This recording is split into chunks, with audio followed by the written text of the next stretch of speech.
pendant notre vie sur terre, nous devons nous conduire avec crainte. Nous devons nous conduire avec sainteté. Nous devons nous conduire avec discipline. Parce qu'il a dit pendant votre temps d'exil. Bien aimé, pendant ce temps, qu'est-ce que tu fais? Pendant ta semaine, qu'est-ce que tu fais? Tu vas me dire, frère Calais, oh, je travaille, je rentre tard à la maison, je n'ai pas le temps de méditer, je n'ai pas le temps de... Bien aimé, je t'encourage d'avoir même 10, 20 minutes, 30 minutes de prière. Je ne te demande pas beaucoup. 10, 15, 20 minutes, 30 minutes de prière. C'est très important. Parce que si nous devons aller évangéliser, nous évangélisons, les gens nous voient. Les gens viennent aussi sur Internet, sur YouTube, nous regardent. Mais ils partent encore, ces gens l'attendent encore chez le Seigneur Jésus-Christ. Demandons au Seigneur Jésus-Christ, Seigneur, est-ce que je dois aller dans cette église? Oui, bien-aimé. Il y a des choses, il y a des fois les choses que le Seigneur me révèle. J'écoute, j'entends des gens vraiment aller chez le Seigneur Jésus-Christ. Lui poser la question, est-ce que dois-je aller dans l'église de la grâce de Dieu Paris-France? Alléluia.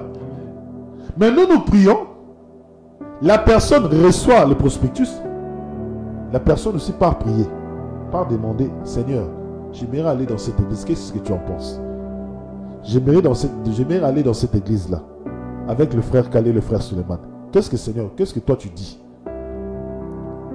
Alors si tu n'es pas discipliné dans la prière, toi tu vas aller dormir, tu dors, c'est fini. Non.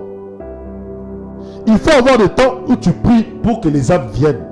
C'est comme nous prions pour que les âmes viennent. Si nous prions, nous savons le pourquoi. Nous savons le pourquoi. Parce que quand les âmes viendront, ils doivent nous trouver déjà disciplinés. Ils doivent nous trouver organisés.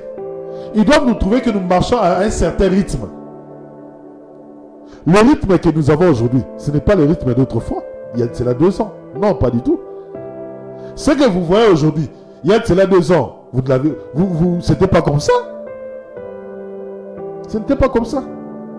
Donc nous sommes en train d'évoluer, nous sommes en train de marcher, d'aller de l'avant. Mais aujourd'hui, j'aimerais que nous puissions voir la discipline spirituelle. Beaucoup de gens ont fait naufrage. Comme l'apôtre Paul le dit à Timothée, regarde Hyménée, il a fait naufrage de la foi. Il a commencé à blasphémer. On les a livrés à Satan, pourquoi? Parce qu'ils étaient en train de blasphémer.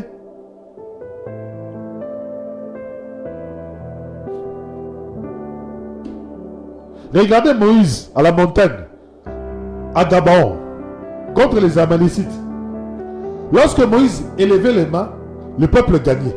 L'armée d'Israël gagnait. Mais lorsque le peuple baissait les mains, et lorsque Moïse baissait les mains, l'armée aussi perdait. Alléluia. Cela doit t'interpeller. Cela doit t'interpeller. Regardez maintenant qu'est-ce qui s'est passé. Aaron et Hur, ils sont venus aider Moïse à tenir les mains au-dessus pendant le combat. Le combat ne dépendait pas de ceux qui étaient sur le terrain, mais le combat dépendait de celui qui était sur la montagne. Tant que lui faisait ça, celui qui était sur le terrain gagnait. Josué qui combattait gagnait. Josué avait la force. Josué était favorable au niveau de Dieu.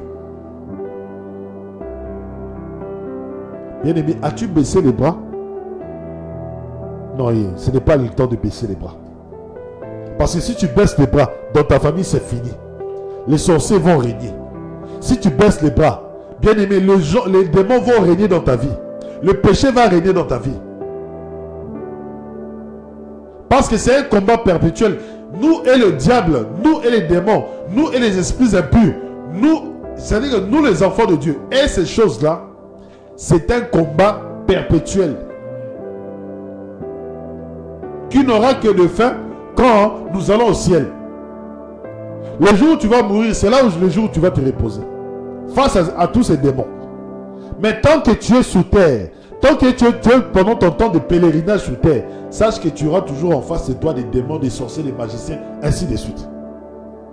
Mais si toi tu baisses les bras, si tu baisses les bras, tu décourages, bien aimé, tu seras vaincu. Or, toi tu es plus que vainqueur. Alléluia. Toi tu es plus que vainqueur. Et ce ne sont que des épreuves. Mais mets-toi à prier, tu verras. Tu verras l'atmosphère spirituelle. Regardez la prostituée. Elle a perdu son enfant. Parce qu'elle n'avait pas la discipline pour dormir avec un enfant. Je me souviens encore avec la reine Vashti. Alléluia. Elle était déjà reine. Elle était déjà une reine. Tout le royaume la connaissait. Elle était à côté du roi. Mais le jour où le roi l'a appelée pour la présenter devant ces gens, devant les autorités du pays, la reine Vashti a montré l'orgueil. Alléluia. Pourquoi? Parce qu'elle n'était pas disciplinée. Elle a cru que c'était bon. Je suis devenue déjà reine, donc on ne peut plus m'enlever. Bien-aimée dans le Seigneur. Or, quand elle est devenue reine, c'est là qu'elle devait faire plus attention. Et qu'est-ce que les serviteurs du roi ont dit? Les serviteurs du roi ont dit, Seigneur, si tu laisses cette reine comme ça, si tu laisses cet acte comme ça, c'est que tout le royaume va faire la même chose. Parce qu'on t'a manqué du respect. Tu ne peux pas laisser ça passer. Tu dois l'enlever et prendre une autre reine. Parce qu'elle n'avait pas de discipline spirituelle. Elle croyait que c'était déjà acquis. C'est pour cela que je vous dis, bien aimé, quand tu es dans le mariage et la discipline spirituelle, parce que la discipline spirituelle te rappellera que celui-là est ton mari. Tu dois être soumise à ton mari. La discipline spirituelle te rappellera que celle-là c'est ta femme. Tu dois l'aimer. Parce que quand tu pries pour ta famille, quand tu pries pour la famille, bien aimé, le Seigneur Jésus-Christ ne dit que cela. Mari, aime ta femme, femme, sois soumise à ton mari. C'est fini. La reine Vashti a été évincée comme ça. Parce qu'elle n'avait pas de rigueur spirituelle. Elle croyait que tout était acquis. C'est de même que toi, que tu crois que comme tu as reçu le Seigneur Jésus-Christ, tout est acquis. Non, bien aimé. Tu dois marcher comme le dit l'apôtre Pierre. Avec crainte. Avec crainte. Ce n'est que là que les choses commencent. Quand tu acceptes le Seigneur Jésus-Christ, ce n'est que là que les choses commencent. Tu dois marcher avec crainte. Tu dois te discipliner. Et quand on a enlevé la reine Vashti, Esther est venue. Mais quand Esther est venue, regardez la manière dont Esther a parlé au roi. Esther, son peuple, le peuple juif allait mourir. Le peuple juif allait être exterminé. C'est Esther qui est partie devant le roi. Mais regardez, avant qu'elle ne parte devant le roi, elle a fait 3 jours de jeûne et de prière. Seulement pour parler au roi. Mais dites-moi, toi qui es une femme dans la maison, est-ce que jeûnes-tu, te prépares-tu pour parler à ton mari? Alléluia. Est-ce que prends-tu le temps de méditer? Prends-tu le temps d'arranger les paroles? Prends-tu le temps de te préparer pour parler à ton mari?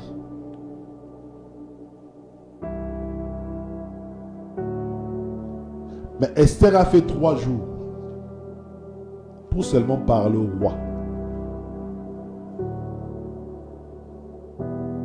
Bien aimé, la discipline spirituelle est très importante. Nous qui sommes là, nous devons avoir une discipline spirituelle. Vous qui nous écoutez, vous qui nous regardez, vous devez avoir une vie spirituelle disciplinée. Je dis bien disciplinée.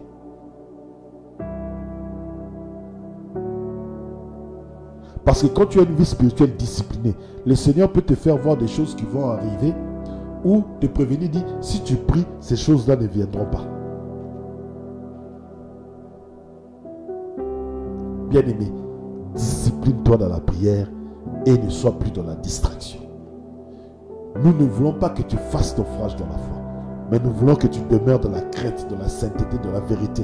Et que lorsque le Seigneur Jésus-Christ reviendra pour nous prendre, qu'il nous trouve sans tache ni ride, ni quelque chose de reprochable. Qu'il nous trouve irréprochable. Prions.